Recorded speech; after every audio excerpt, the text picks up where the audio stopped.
एक दो विषय ऐसे हैं जिस पर चर्चा बहुत चलती है। लोग इस चौपाई का बहुत आश्रय लेते हैं। चौपाई का आश्रय लेना बहुत ही अच्छी बात है, लेकिन समझ रखनी चाहिए। लोग कहते हैं कर्म प्रधान विश्व करी राखा, जो जस करे सो तस फल चाखा। बिल्कुल सही बात है। फिर उसको लोग क्रिटिसाइज भी करते हैं। एक तरफ कहते हैं जैसा कर्म किया वैसा फल मिलेगा, दूसरी तरफ उसका एक कॉन्ट्राडिक्टरी दोहा बताते हैं। सुनहु भरत भाभी प्रबल और बिलखि कहो मुनिनाथ, हानि लाभ जीवन मरण जस अप जस विधि हाथ। ये तो सब विधाता के अधीन है।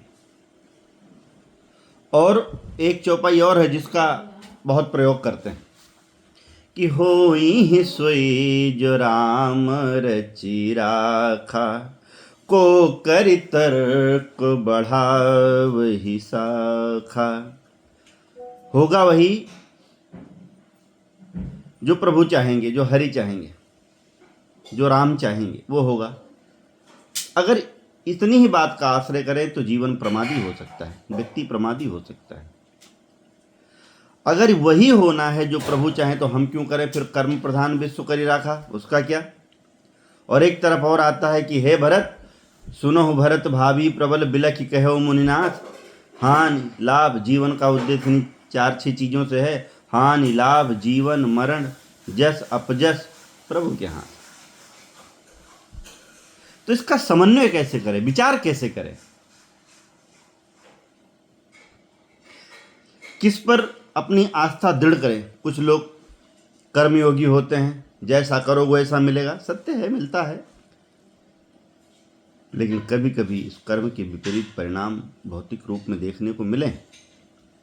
ठीक है, उसको महज एक संयोग कह सकते हैं।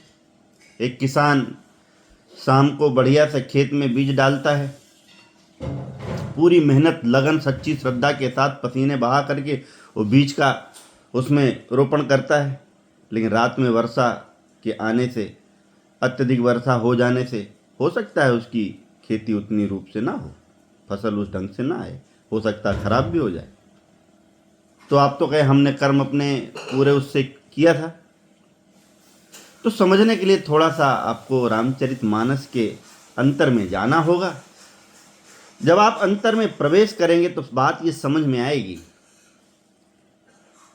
कि इनका एक आपसी जुड़ाव है।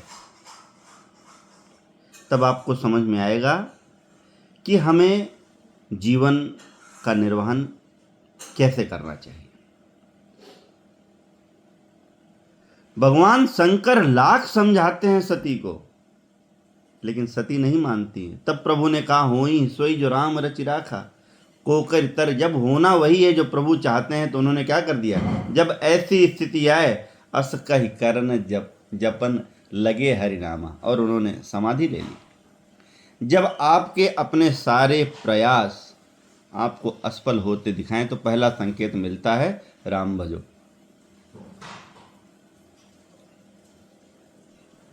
दूसरी बात, जब प्रभु की इच्छा होती है, नारद जी को एक श्राप मिला है कि एक घड़ी से ज्यादा कहीं वो ठहर नहीं सकते हैं, लेकिन राम के नाम की वो ताकत है जो श्राप की गति को भी खत्म कर देती है। सुमिरत हरि श्राप गति बाधी, सहज विमल मन लागी समाधि। बहुत गूढ़ बात है इस चौपाई में, ध्यान दीजिएगा। सुमिरत हरि श्राप गति बाधी, ये तो हो गया कि हरि की ताकत कितनी है कि श्राप की गति खत्म हो जाती। उससे बड़ी बात क्या है कि सहज विमल मन लागी समाधि। सहज रूप से समाधि लग जाती है, प्रयास नहीं करना पड़ता। प्रयास और सहजता में बहुत अंतर है। प्रैक्टिस कर करके आप अपने उस चीज के अधीन ढाला, लेकिन जैसे एक सांस चलती है ऐसे राम नाम चले, ऐसे आपने सोचा और समाधि लगी। ये सहजता, तभी वो देवर्षि है। और जब प्रभु की इच्छा होती है ना, रामचरितमानस का जब आप अवगाहन करेंगे तो आपको ऐसे ऐसे तत्व मिलेंगे, ऐसे ऐसे हीरे मोती खजाने मिलेंगे जो अनमोल हैं। हर इच्छा भावी बलवाना, भगवान शंकर विचार करते हैं, हरि इच्छा भावी बलवाना, हृदय विचारत शंभु सुजाना। जब प्रभु की इच्छा होती आपका भाग्य बलवान हो जाता है, और जैसे भाग्य बलवान होता है कर्म उसके अनुरूप अपना आकार प्रकार ले लेता। कभी कभी आप खुद कहते हैं ऐसा तो मैंने सोचा नहीं था कैसे हो गया, क्योंकि आपकी भाग्य में था। भाग्य प्रबल कैसे हुआ? हरि की इच्छा थी तब हुआ। सत्य है ये, बगैर उनकी इच्छा के एक पत्ता भी नहीं हिलता है, सत्य है। भगवान कृष्ण कहते हैं योगियों का योग में हूं, तपस्वियों का तप में हूं। इट मीन सब कुछ उनसे और तब से ये पूरी सृष्टि का क्रम है। संदर्भ यह है कि प्रभु की इच्छा से ही सब कुछ संभव है।